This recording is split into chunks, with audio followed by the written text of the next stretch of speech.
My channel doctor Jyoti physics lecture.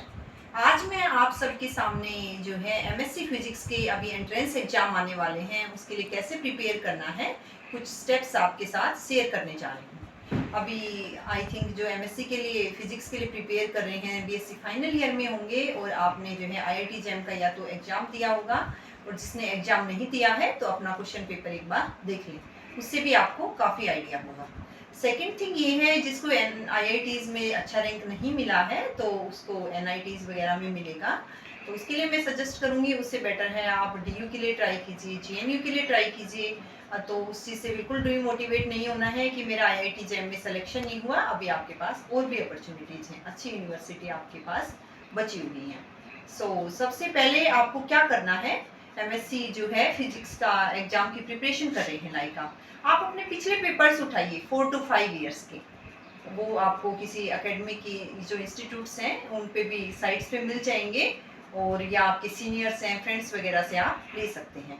In case आपके पास 5 years के नहीं मिल रहे तो आपने लाइक उठाया 2018 से 2021 इयर्स तक उठाया, तो सबसे पहले आप क्या करने वाले हैं, लाइक आपने 2021 का एग्जाम देखा, क्वेश्चन पेपर उठाया और उसको आप सोल्व करने की कोशिश करते हैं।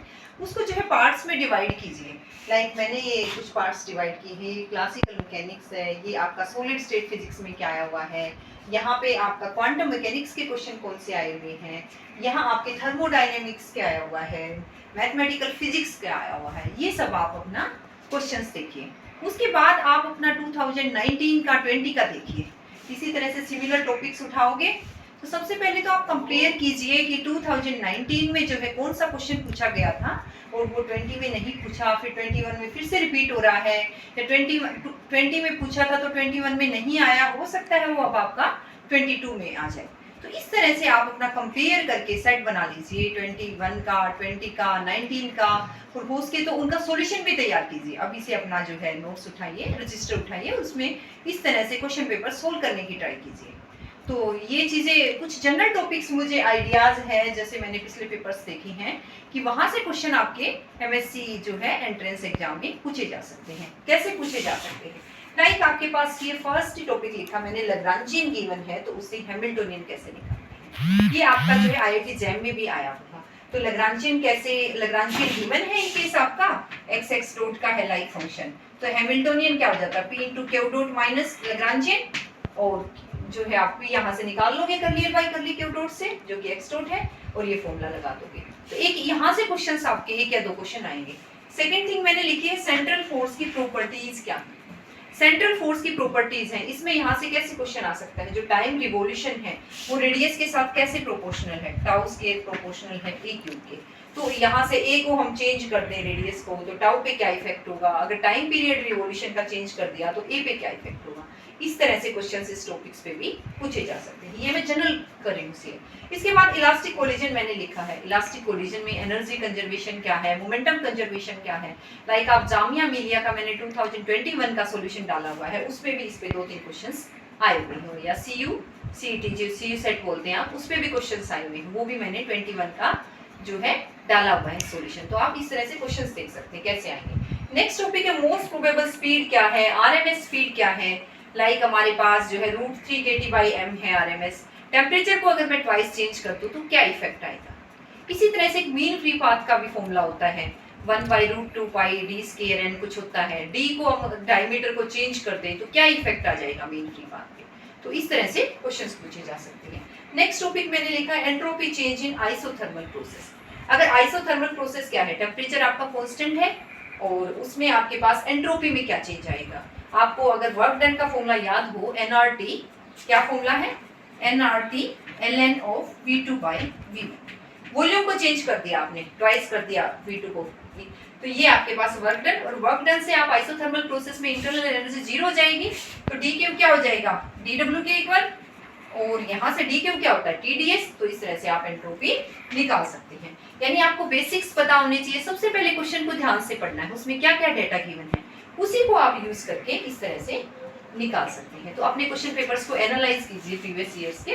उसके बाद है बेसिक्स ऑफ रोटेशनल है या वाइब्रेशनल स्पेक्ट्रा है, इसमें आपके पास क्या पूछा जा सकता है। रोटेशनल स्पेक्ट्रा माइक्रोवेव रीजन में मिलता है, मॉलिक्यूल की क्या होनी चाहिए, परमानेंट डाइपोल मोमेंट होनी चाहिए, वाइब्रेशन में डाइपोल मोमेंट चेंज होनी चाहिए, तो वो रीजन वगैरह पूछा जा सकता है।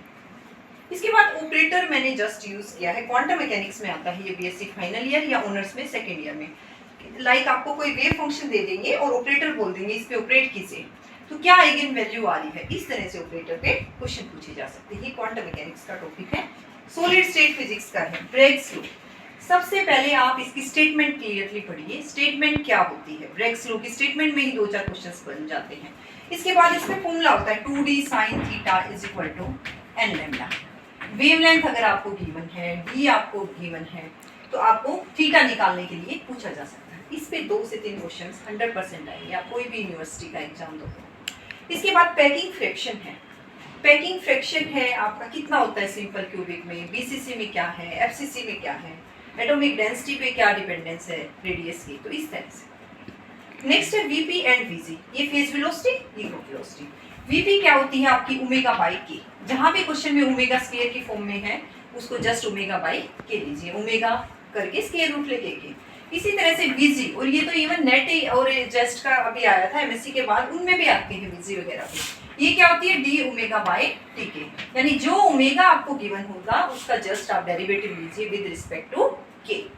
नेक्स्ट टॉपिक मैंने लिखा dependence of Fermi energy on electron density.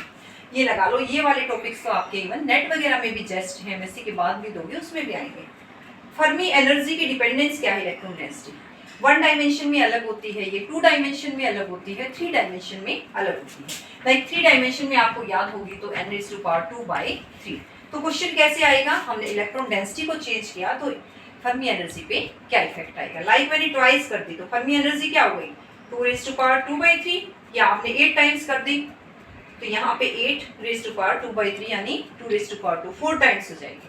तो इस तरह से क्वेश्चन आएंगे। इसके बाद इंट्रिंसिक सेमीकंडक्टर, इसमें जो है कैरियर कंसंट्रेशन आप निकालते हो, नंबर ऑफ कैरियर्स, टेम्परेचर के साथ एक फॉर्मूला होता है, या इंट्रिंसिक सेमीकंडक्टर क्या है, एक्सट्रिंसिक क्या है, वो निकालने के लिए पूछा जा सकता है। नेक्स्ट है लैप्लास ट्रांसफॉर्म, ये तो सीधा सीधा क्वेश्चन आ जाता है, साइन हाइपरबोलिक एटी का क्या है, साइन एटी का क्या है, ये सब आपने पढ़ लिया होगा। अगर पास कोर्स वाले बच्चे हैं तो उन्होंने सेकंड ईयर में मैथमेटिक्स में पढ़ लिया होगा, और ऑनर्स वाले हैं तो फाइनल ईयर में पढ़ लिया होगा। इसी तरह से मैट्रिक्स की प्रॉपर्टीज भी पूछी जा सकती हैं, यूनिटरी मैट्रिक्स है, ऑर्थोगोनल है, मेन ये 2-3 मैट्रिक्स हैं, उनकी भी पूछी जा सकती है। यूनिटरी में आपको याद होगा यू डैगर यू जो क्या होता है 1 होता है, इस तरह से। इसके बाद एक डिफरेंशियल इक्वेशन भी आती है, ये आपकी जो है होमोजीनियस है, नॉन होमोजीनियस, सिंपल आ जाते हैं आपकी, जस्ट टी को आप रखिए dy/dx से, इस तरह से।